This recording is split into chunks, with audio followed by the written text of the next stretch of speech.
Her fated mate rejected her, so his father, the Alpha King, claimed her. I, Russell Benson, future Alpha of the Silver Crest, reject you, Anais Rivera, as my fated mate."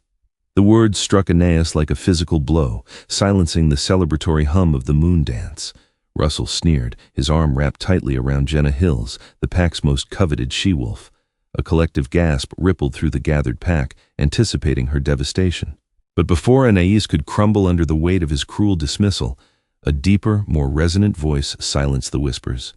"If my son is too foolish to recognize a true gift of the goddess, then I, Kristoffer Phillips, Alpha King, claim Anais Rivera as my own." Russell, his face a picture of arrogant triumph just seconds before, now gaped at his father. His arm dropped from Jenna Hills's waist. Jenna, always poised, looked as though she'd been slapped. "Father?" Russell finally managed to choke out, the word devoid of its usual entitlement. "What are you saying?" Kristoffer Phillips stepped forward from the shadows of the dais. He was a man who commanded a room simply by existing within it. Tall, broad-shouldered, with hair the color of midnight and eyes like hardened steel, he exuded an aura of raw, terrifying power. He didn't look at his son. His gaze was fixed entirely on Anais. "I am saying, Russell," Kristoffer's voice was calm, but it carried the dangerous edge of a drawn blade, "that you have proven yourself unworthy of the mate the goddess saw fit to bless you with, and I will not see such a blessing discarded." Anais trembled. She was an Omega, the lowest rank in the pack, tolerated only because of her exceptional skills with medicinal herbs. She was used to being overlooked, ignored, or, in Russell's case, openly scorned. To be the center of attention, especially the attention of the Alpha King, was terrifying. She looked into Kristoffer's eyes, searching for a joke, a trick, but there was only a fierce, possessive intensity that made her breath catch in her throat. "Alpha King!" Anais stammered, her voice barely a whisper, yet it seemed to echo in the silent clearing. I don't understand." "You don't need to understand right now, Anais," Kristoffer said, his tone softening imperceptibly as he closed the distance between them. He stopped just inches away, his towering presence dwarfing her small frame. "You only need to accept." He reached out, his large calloused hand gently cupping her chin. The touch sent a jolt of electricity through her, a sensation she had expected to feel with Russell, but never had. The mate bond, dormant and rejected by the son, seemed to flare to life under the father's touch, rewriting the very fabric of her existence in an instant. "No!" Russell shouted, stepping forward, his face flushed with sudden anger and embarrassment. "You can't do this. She's an Omega, a weakling." She is my mate," Kristoffer interrupted, his voice a low growl that vibrated in the chests of everyone present. He turned his head slowly to glare at his son. "And you will speak of her with the respect due to your future Luna, or I will tear your tongue from your throat." The threat wasn't empty. Everyone knew the Alpha King's ruthlessness. Russell paled and took a step back, the defiance draining out of him. From the crowd, murmurs began to erupt. Merrill Simonson, the pack's lead warrior and Kristoffer's oldest friend, stepped forward, his weathered face etched with concern. "Kristoffer," Morale said cautiously, "this is unprecedented. A father claiming his son's rejected mate? The council?" "The council will accept my decision," Kristoffer stated flatly, his gaze returning to Anais. "The goddess makes no mistakes, Morale, even if my son is too blind to see it." Anais felt lightheaded. The events of the past 5 minutes were too much to process. She had braced herself for a life of solitary misery, an outcast within her own pack. Now, she was being claimed by the most powerful man in the werewolf world. "Come," Kristoffer commanded softly, offering her his hand. Anais looked at the large hand, then at the man offering it.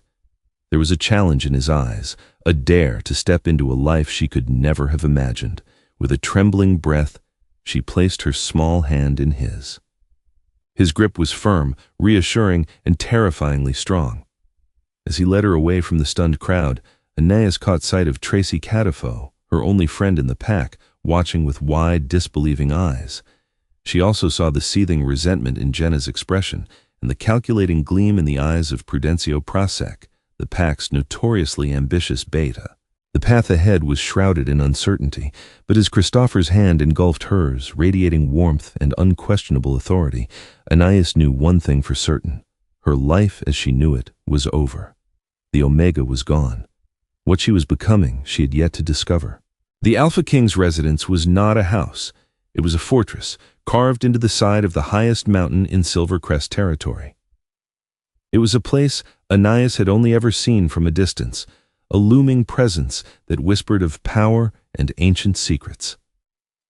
Now she was standing in its grand foyer, feeling smaller than ever.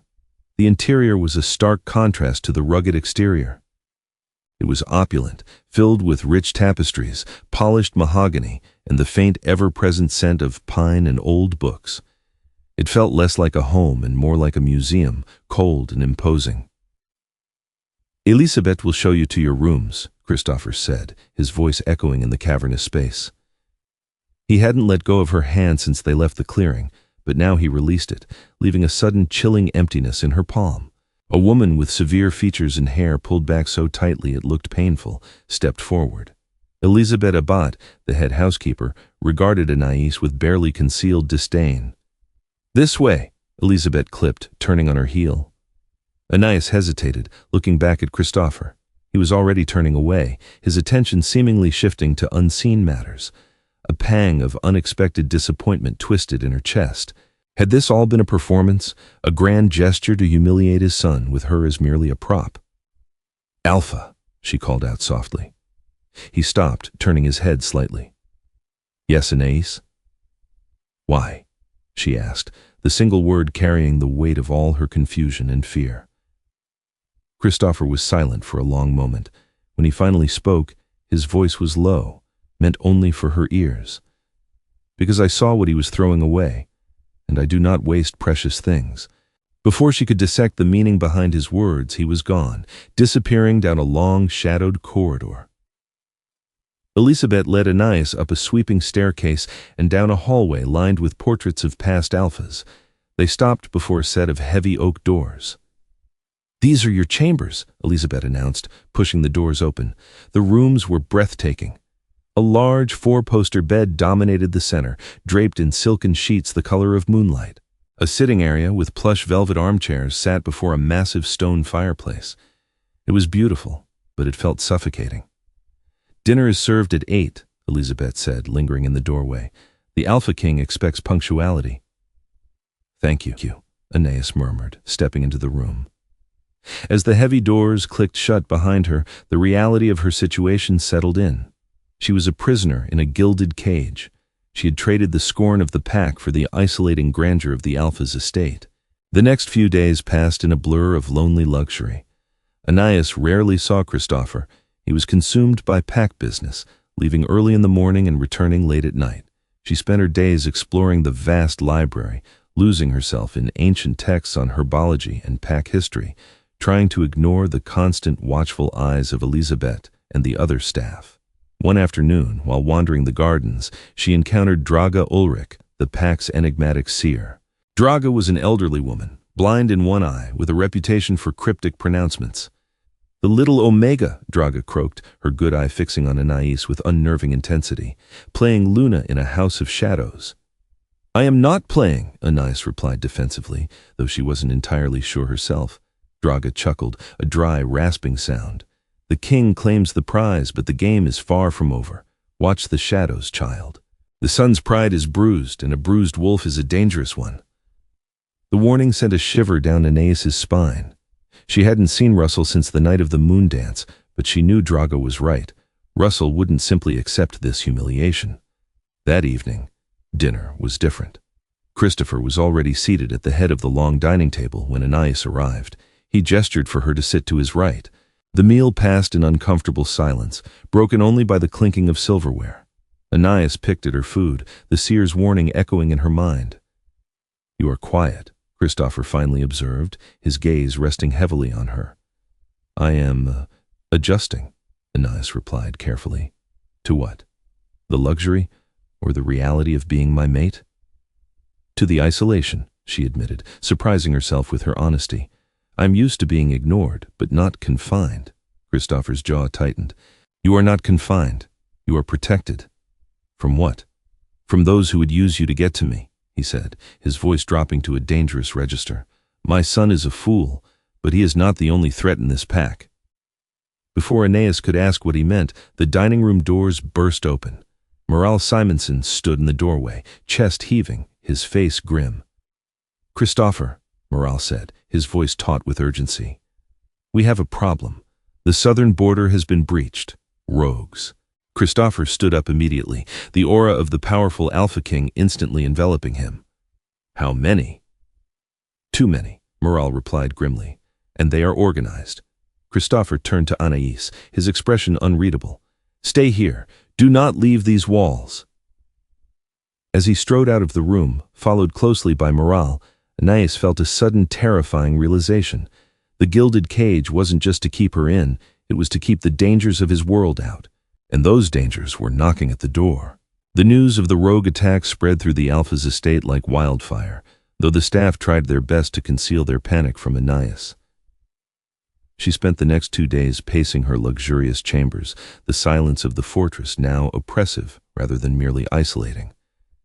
The mate bond, which had flared so brightly the night Kristoffer claimed her, thrummed with a low, constant anxiety that she knew wasn't entirely her own. She was feeling his stress, his battle readiness from miles away. On the third evening, unable to bear the confinement any longer, Anais slipped out of her room. Elizabeth was busy berating a young maid in the kitchen, and the corridors were largely deserted, most of the guards having been deployed to the southern border. She made her way to the library, seeking solace in the dusty tomes. As she reached for a heavy book on ancient pact treaties, she heard hushed voices coming from an alcove near the back. A distraction, nothing more, a male voice was saying, low and urgent. Anais froze, recognizing the voice instantly. It was Prudencio Prosek, the beta.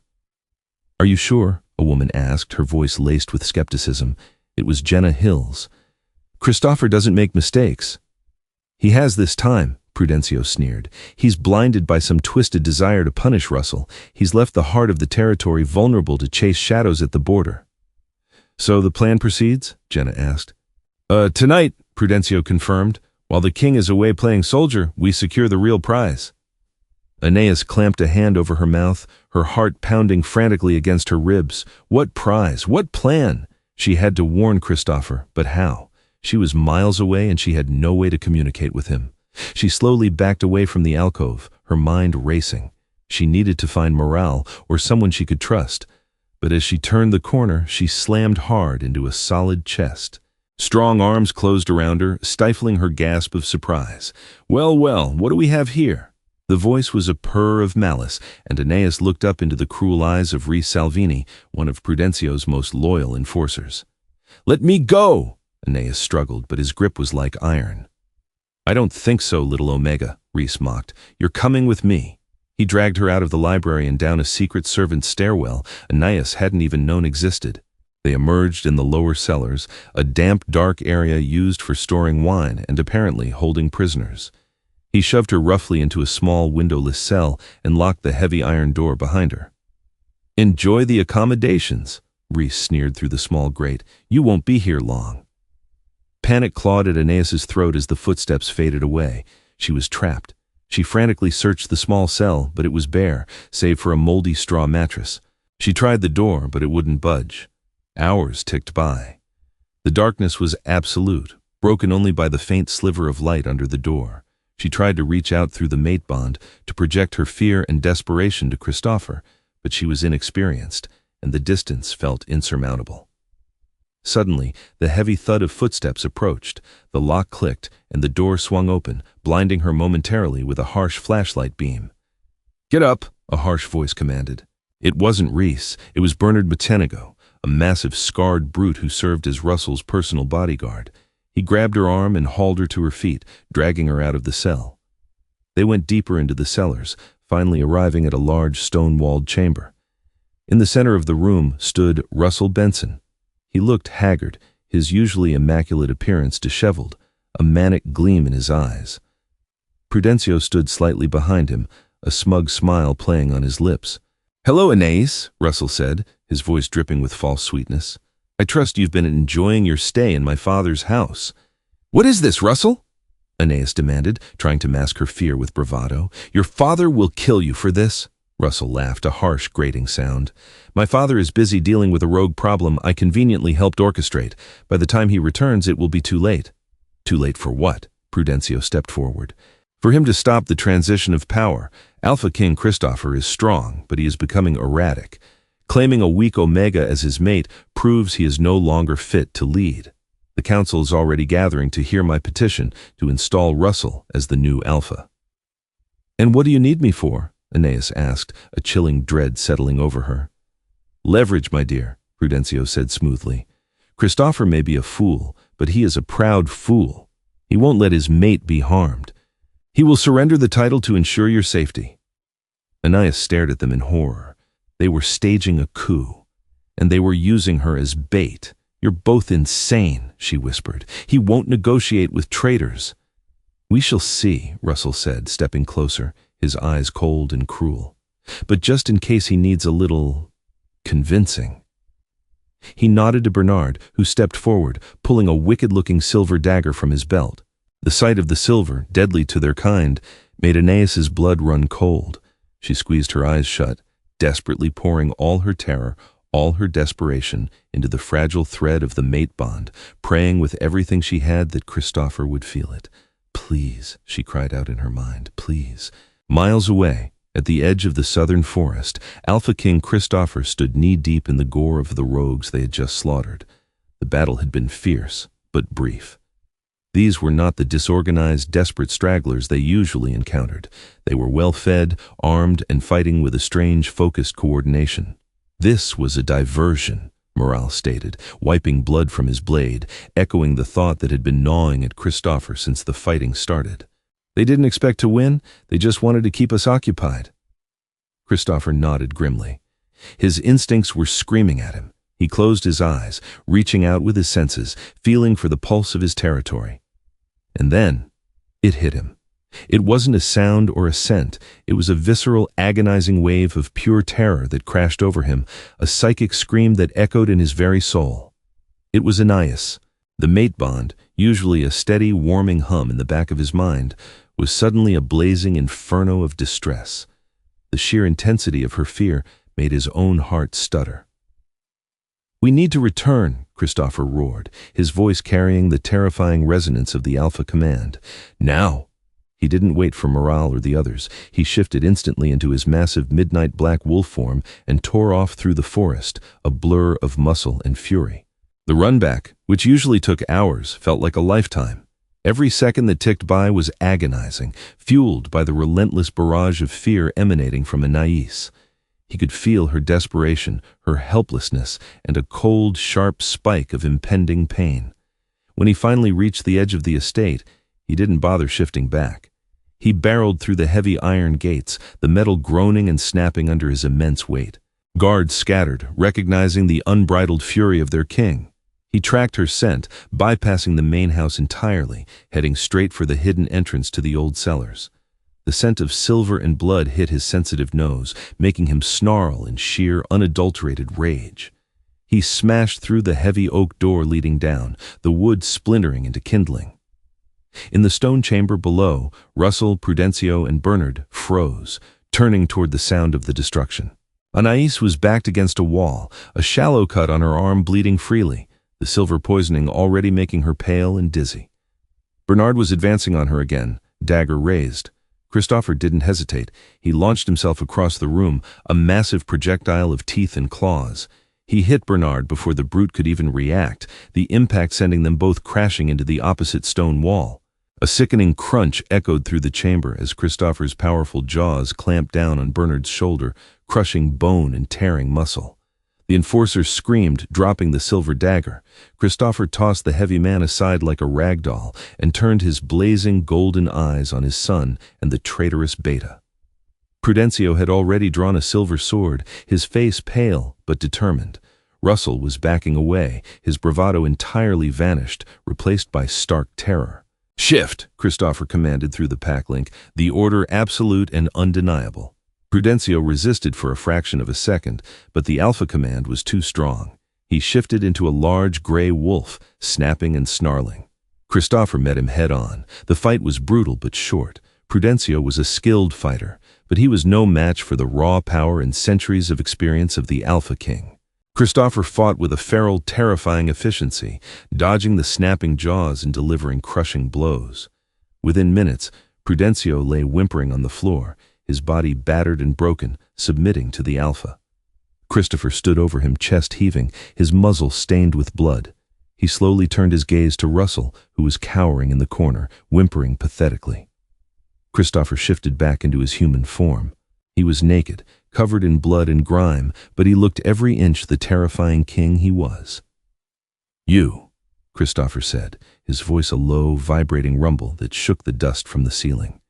"You dared to touch what is mine. You plotted treason against your king, and you brought silver against your future Luna."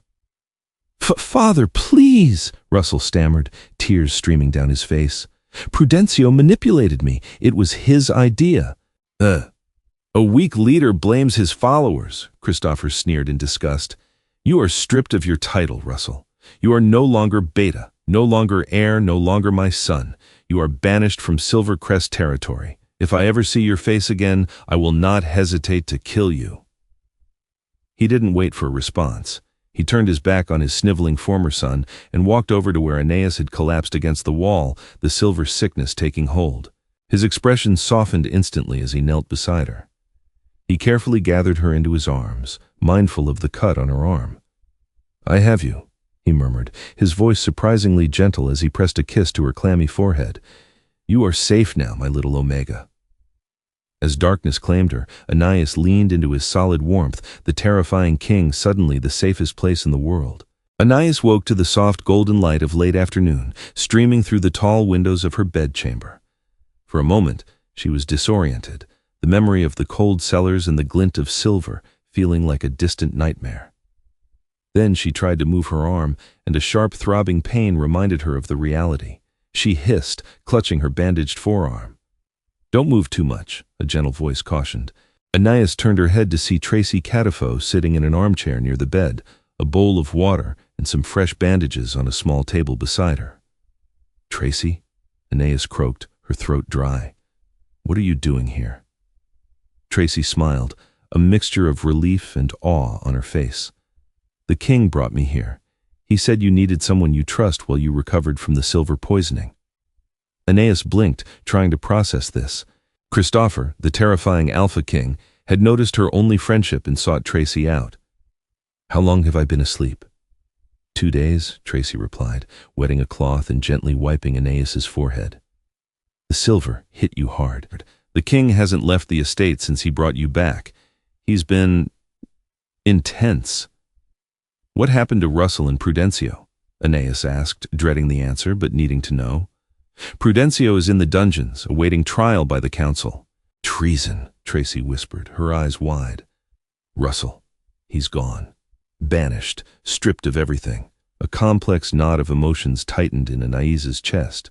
Relief, certainly, but also a lingering shock at the swift, brutal finality of it all.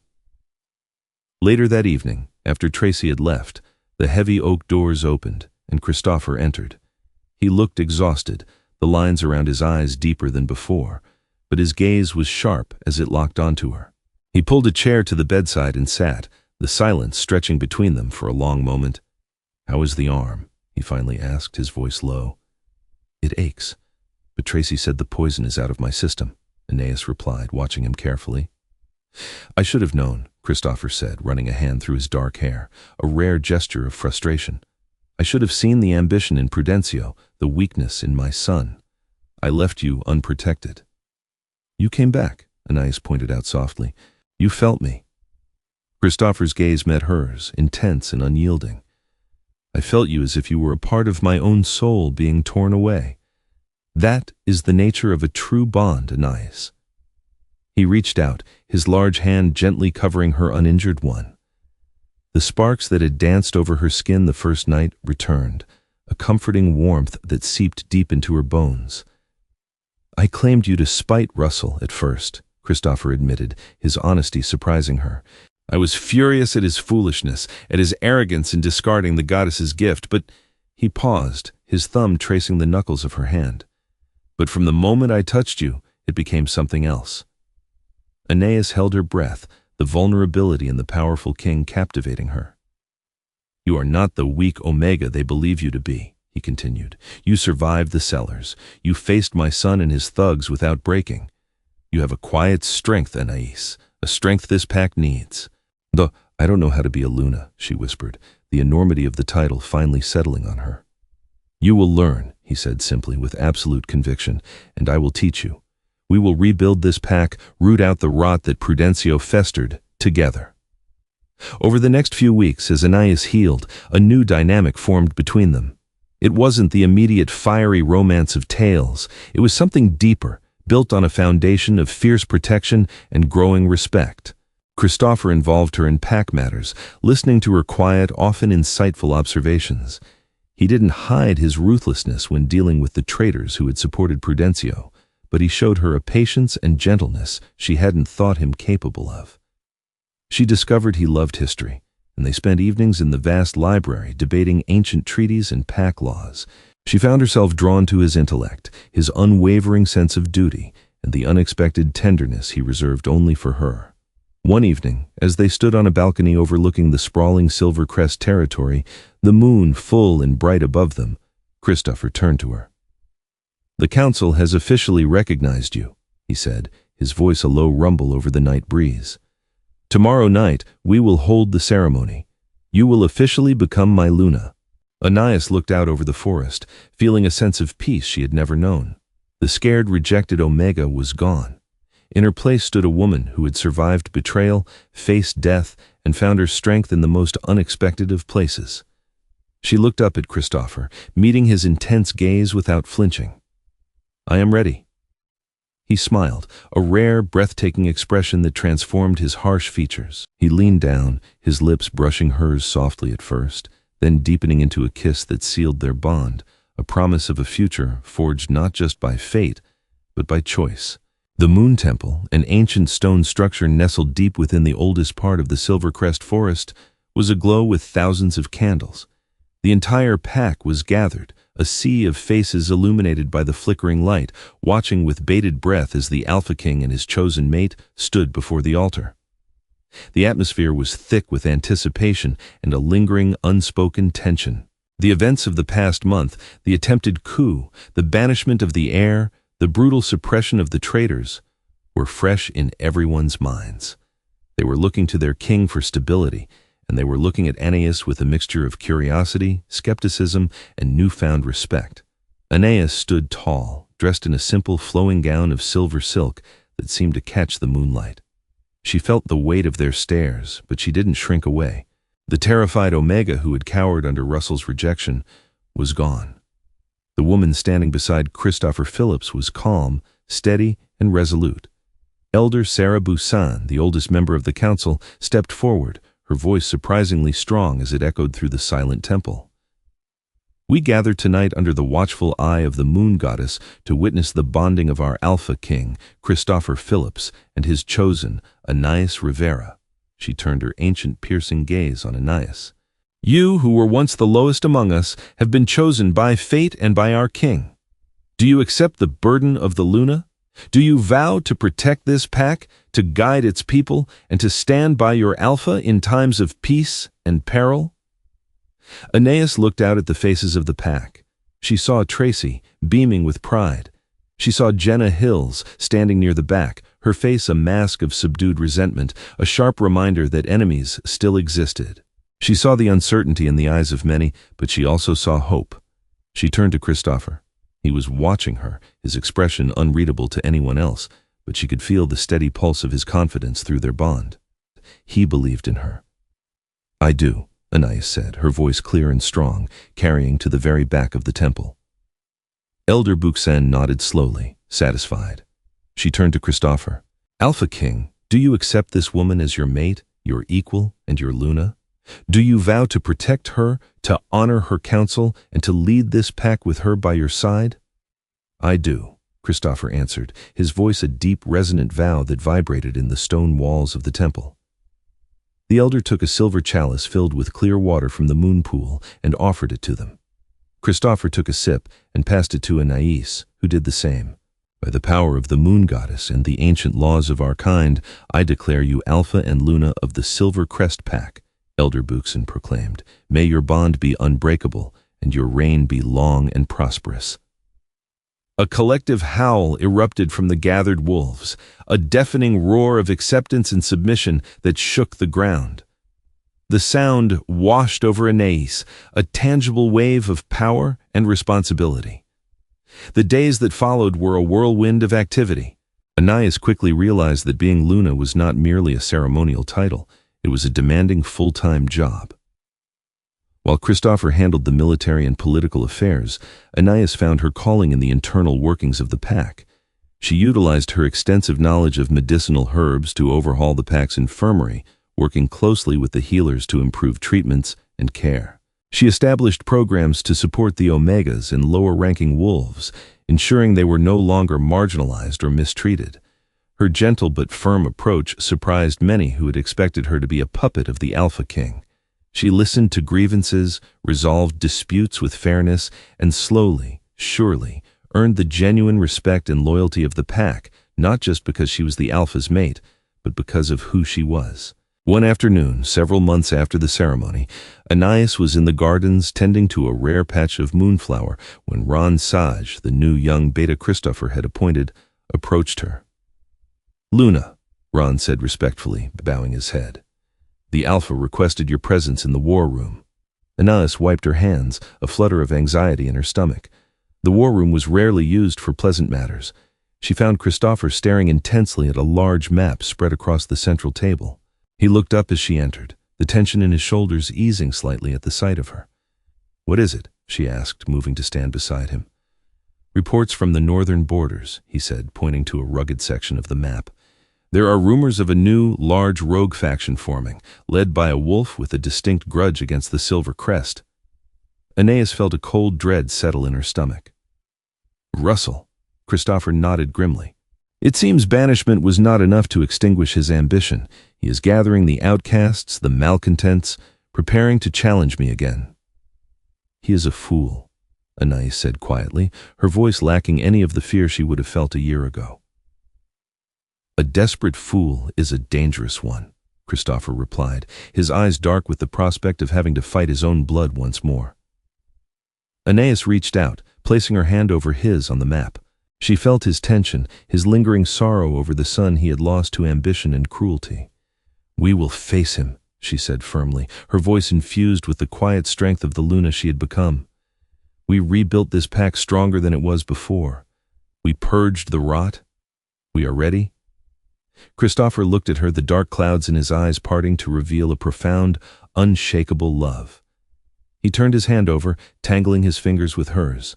"Yes," he agreed, the low rumble of his voice a promise of protection and unwavering resolve. "We are ready." They stood together in the quiet war room, two halves of a whole, united by fate and forged in the fires of betrayal. Whatever challenges lay ahead, they would face them not as a king and his prize, but as a true Alpha and Luna, an unbreakable force ready to defend their pack and their future. Conclusion. What began as a cruel rejection blossomed into a tale of empowerment, proving that our lowest moments can sometimes be the catalyst for our greatest transformations. Anais didn't just survive the machinations of those who sought to use her. She rose above them, embracing a destiny she never thought possible. If you enjoyed this journey of suspense, betrayal, and unexpected love, please like, share, and subscribe for more thrilling tales. In real life, we may not face literal wolf packs or alpha kings, but we all encounter rejection and betrayal. Anais's journey reminds us that our true worth is not determined by those who fail to appreciate us, but by our own resilience and the strength we find within ourselves when faced with adversity. It's a powerful reminder that sometimes the end of one chapter is merely the dramatic beginning of a much greater story.